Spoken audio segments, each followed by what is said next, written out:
അനുദിന വിശുദ്ധർ സെപ്റ്റംബർ 3 മഹാനായ വിശുദ്ധ ഗ്രിഗറി പാപ്പ. ഒരു സെനറ്റർ കുടുംബത്തിൽ ഉയർന്ന ഉദ്യോഗസ്ഥനായ ഗോഡിയാനൂസിന്റെ മകനായിട്ടാണ് ഗ്രിഗറി ജനിച്ചത്.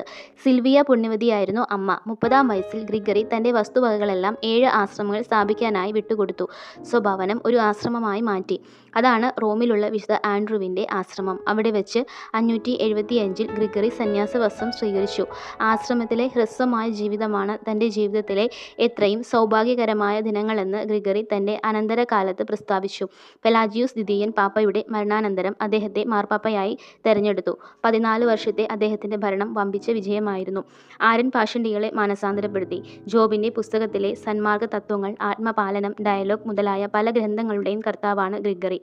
ദൈവദാസന്മാരുടെ ദാസൻ എന്ന പ്രയോഗം ഗ്രിഗറി ഒന്നാമനാണ് ആദ്യം സ്വീകരിച്ചത്. ഗ്രിഗോറിയൻ ഗാനം എന്ന വാക്കും അദ്ദേഹത്തിൽ നിന്നുമാണ് ഉണ്ടായിട്ടുള്ളത്. അധ്വാനവും തപസ്സും കൊണ്ട് ക്ഷീണിതനായ വിശുദ്ധൻ 64-ാം വയസ്സിൽ നിര്യാതനായി.